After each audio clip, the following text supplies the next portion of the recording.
अस्सलाम वालेकुम dear student. तो आज हमें एक मेरान यूनिवर्सिटी का पेपर मिला है 23/8/2020 यानी आज जो पेपर हुआ है शिफ्ट ए में, वो हम आपसे डिस्कस करेंगे।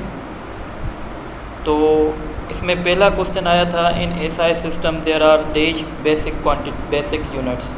तो आपको पता है एसआई में जो बेसिक यूनिट्स हैं वो हमारे पास 7 हैं, तो इसका ऑप्शन सी होगा। इसको भी मैं हाईलाइट कर देता हूँ। उसके बाद ये क्वेश्चन है जो मैंने आपको गेस पेपर में भी दिया था, 1 वी कैन राइट 1 मेगा। तो 1 मेगा को हम 10⁻6 राइट कर सकते हैं, तो इसका ऑप्शन जो है डी होगा। उसके बाद क्वेश्चन नंबर 3 है, the dimension of frequency are. देखिए फ्रीक्वेंसी जो होता है इसका ऐसा यूनिट हर्ट्स होता है, और हर्ट्स को अगर हम एक्सपेंड करेंगे तो साइकिल्स पर सेकंड होंगे। तो साइकिल की कोई डायमेंशन होगी नहीं, पर सेकंड की वजह से t⁻⁻1 होगी, तो इसका ऑप्शन डी होगा। उसके बाद क्वेश्चन नंबर 4 है, the vector quantities are described by their magnitude as well as. तो आपको पता है वेक्टर क्वांटिटीज़ वो होती हैं जिनके पास मैग्नीट्यूड भी होता है और डायरेक्शन भी होता है, तो इसका ऑप्शन बी होगा, डायरेक्शन। तो अब हम डिस्कस करेंगे क्वेश्चन नंबर 5 जो कि चैप्टर नंबर 5 से लिया गया है, the dash effect of body produce due to force is called. तो हम कहते हैं टर्निंग इफेक्ट, तो इसका ऑप्शन ए होगा। उसके बाद क्वेश्चन नंबर 6 है जो कि चैप्टर नंबर 5 से लिया गया है, the condition of complete equilibrium is satisfied if. तो कंप्लीट इक्विलिब्रियम के लिए vector sum of all torque must be 0 and vector sum of all forces is 0, इसीलिए ऑप्शन सी सही है। The vector sum of all forces and all torques is 0, option C is correct. उसके बाद question number 7 है जो chapter number 11 में से लिया गया है, the SI unit of heat energy is. तो हीट एनर्जी का एसआई यूनिट जो है वो जूल होता है, तो इसको भी मैं हाईलाइट करता हूँ। इस तरीके से क्वेश्चन नंबर 8 है, if a body is moving with constant velocity then. अगर कोई बॉडी कांस्टेंट वेलोसिटी के साथ चल रही है तो इसका मतलब है उसके पास एक्सेलरेशन 0 है, इसका ऑप्शन सी होगा। और फिर क्वेश्चन नंबर 9 है, द काइनेटिक एनर्जी। ये भी मैंने गेस पेपर में क्वेश्चन दिया था, the kinetic energy of mass attached to the spring is given by. तो इसका फार्मूला 1/2 kx0² - x² होगा, यानी इसका ऑप्शन बी होगा। अब हम डिस्कस करेंगे question number 10, the wave that require a medium for their propagation are called. तो ऐसी वेव्स जिनको मीडियम रिक्वायर्ड हो प्रोपोगेशन के लिए, हम उनको मैकेनिकल वेव्स कहते हैं।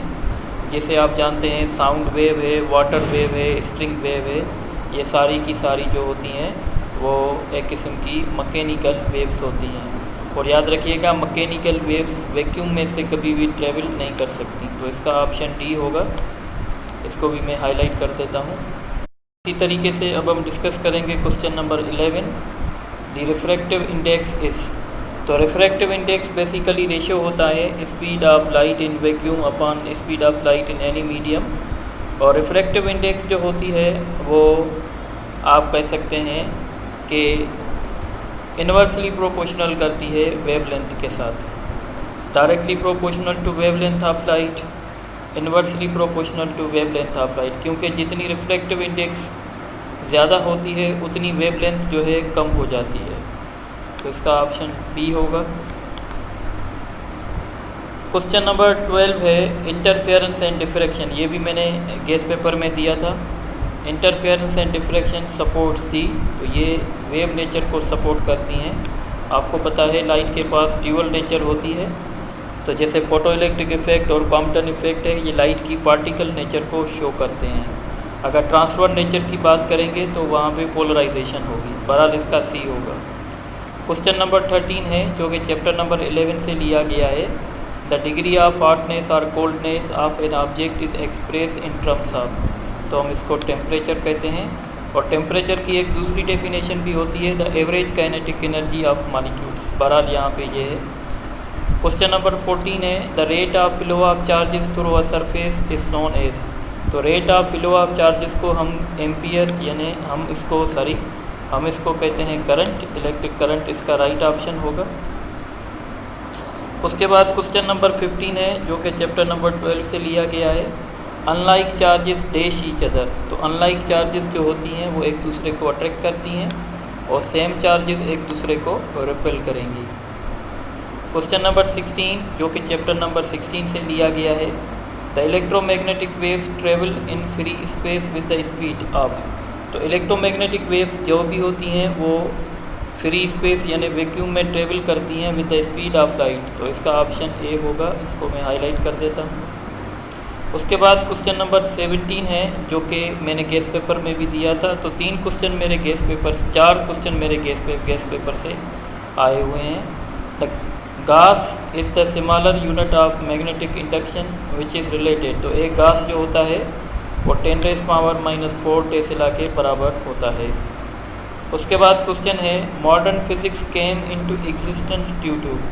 तो modern physics came into existence क्यों थी? तो आपको पता है Einstein special theory of relativity and quantum mechanics, Maxwell theory of light, Newton mechanics. तो इसका राइट ऑप्शन जो होगा ए होगा, जिसमें हम रिलेटिविटी और क्वांटम मैकेनिक्स डिस्कस करते हैं। क्वेश्चन नंबर 19 जो है वो है 1 horse power is equal to dash watts. तो एक हार्स पावर आपको पता है 746 वाट के बराबर होता है। तो इसका ऑप्शन सी होगा। इसी तरीके से अब ये क्वेश्चन देख लें। इस तरीके से क्वेश्चन नंबर 20 है galvanometer can be converted into voltmeter by connecting.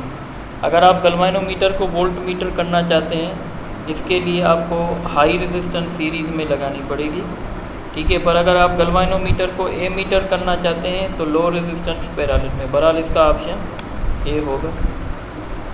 तो ये क्वेश्चन हमें मिले हैं, ये इन्फॉर्मेशन मिली है तो हमने इस पर आप लोगों को अपडेट कर दिया। इस तरीके से आप इस पेपर को अपने फ्रेंड्स में शेयर करें और हमारे चैनल को भी सब्सक्राइब करें। इंशाल्लाह 1-2 गेस पेपर्स में और भी आप लोगों को अपलोड करूँगा इस चैनल पर ये गेस पेपर नहीं है, ये रियल पेपर है।